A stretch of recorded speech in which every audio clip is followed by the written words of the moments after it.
our CIC Library online lection. I am Ma'am Leia, and for today's video, we are going to learn about sentences and its types according to use and structure. A sentence is generally defined as a word or a group of words that expresses a complete thought by giving a statement or order, asking a question, or exclaiming. It begins with a capital letter and ends with a period, question mark, or an exclamation point. The two most basic parts of a sentence are the subject and the predicate.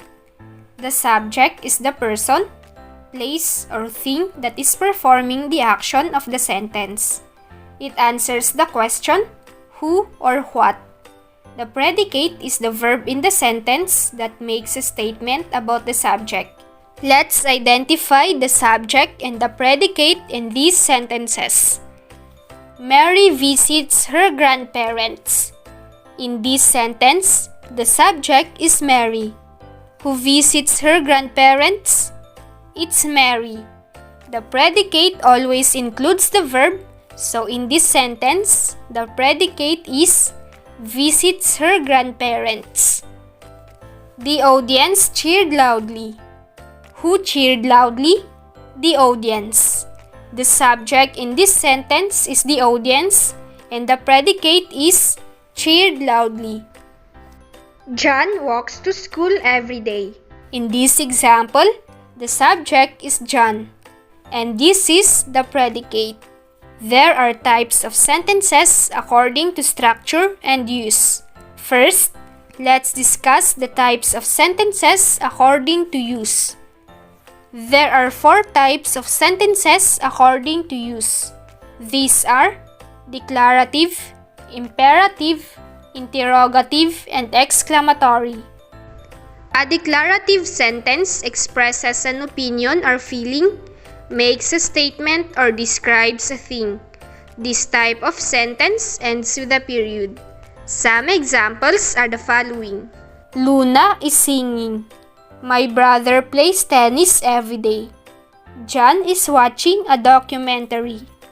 An imperative sentence gives a command or makes a request. It ends with a period, but under some circumstances, it may end in an exclamation point. Here are some of the examples. Please take your seat. Please observe silence. You must consult your doctor regularly. An interrogative sentence asks a question. This type of sentence often begins with who, what, when, where, why, how, and do, and ends with a question mark. Some examples are the following. Where did you go yesterday? When will you submit your research paper? Who is our new homeroom teacher? An exclamatory sentence expresses an overflow of emotions such as happiness, sorrow, anger, excitement, etc. This type of sentence ends with an exclamation point. Some examples are the following. I can't believe you forgot your wallet. We are going to be late. Hurry! Get out! Now, let's discuss the 4 types of sentences according to structure. These are simple, compound, complex, and compound-complex. But before that, let's discuss first what are independent and dependent clauses. An independent clause is a group of words that contains a subject and verb and expresses a complete thought. These are some of the examples. She was late in her first class. I will treat you to a fancy restaurant. The audience clapped and cheered loudly. A dependent clause is a group of words that contains a subject and verb but does not express a complete thought. Dependent clauses may begin with subordinating conjunctions such as after, although, as, because, before, since, though, if, and when. These are some of the examples. Because she didn't set the alarm, If I pass the final interview, when she started singing. The first type of sentence according to structure is the simple sentence. A simple sentence has one independent clause. Examples are the following. Steve failed the examination. Anna reads a lot of books. The store closes every weekend. My mother is a doctor and my father is a policeman. Learners, what do you think? Is this still an example of a simple sentence? The answer is no. This is an example of a compound sentence. A compound sentence contains at least two independent clauses. These two independent clauses can be combined with a comma and the coordinating conjunction. The coordinating conjunctions are for, and, nor, but, or, yet, and so. In our example earlier, my mother is a doctor and my father is a policeman.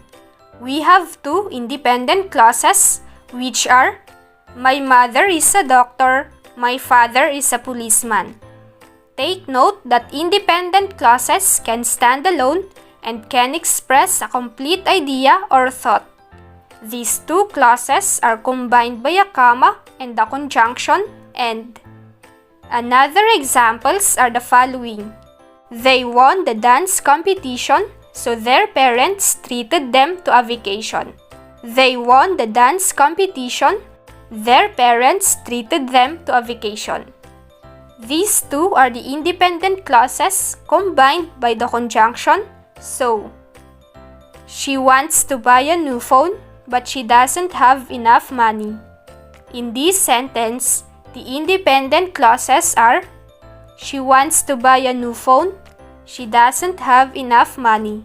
The conjunction that was used was but. The third type of sentence according to structure is the complex sentence. A complex sentence contains at least one independent clause and at least one dependent clause. Take note that when the dependent clause comes first, a comma is required. Here are some examples. Because she didn't set the alarm, she was late in her first class. The dependent clause in this sentence is because she didn't set the alarm, followed by the independent clause, she was late in her first class. If I pass the final interview, I will treat you to a fancy restaurant. Dependent clause, independent clause. When she started singing, the audience clapped and cheered loudly. Dependent clause, independent clause. However, when the dependent clause follows an independent clause, a comma is not required. Let's take a look at these examples. She was late in her first class because she didn't set the alarm. The independent clause in this sentence is she was late in her first class, followed by the dependent clause because she didn't set the alarm.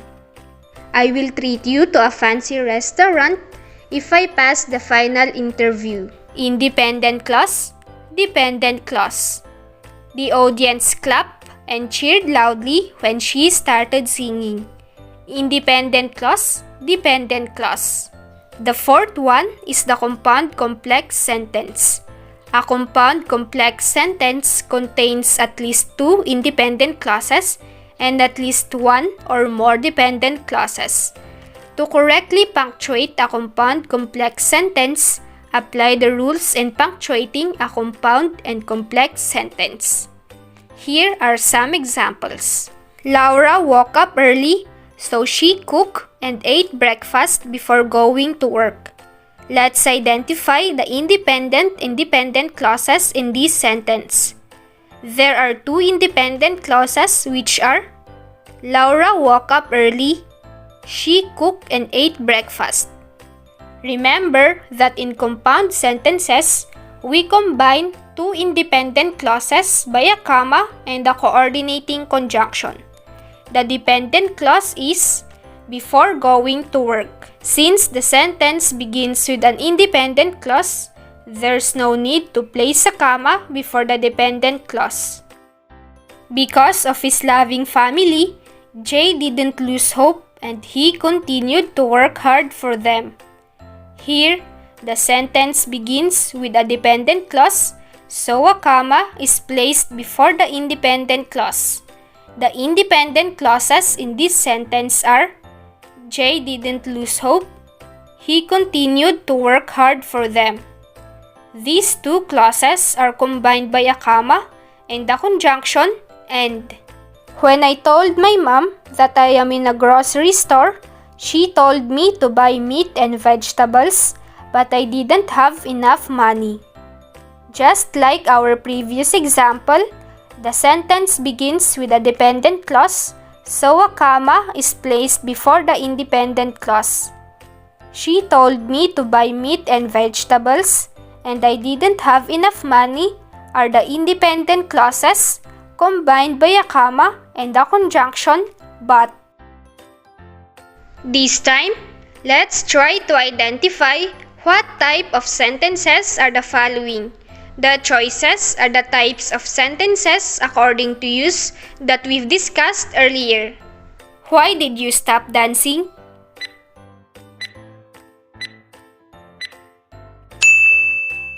This is an example of an interrogative sentence. Please bring these books to the library.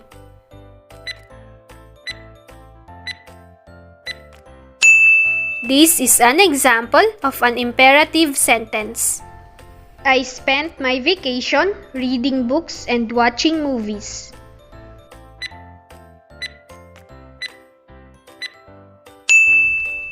The answer is declarative sentence. As discussed earlier, there are also 4 types of sentences according to structure. These are simple, compound, complex, and compound complex. Now, let's try to identify what type of sentences are the following based from these choices. Bobby got low scores in the exam because he didn't study.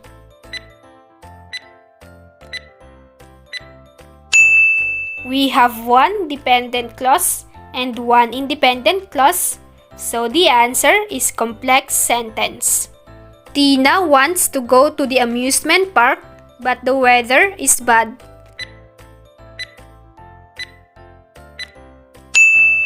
We have 2 independent clauses, so the answer is compound sentence. I was sleeping, but my mother woke me up because I was having a nightmare.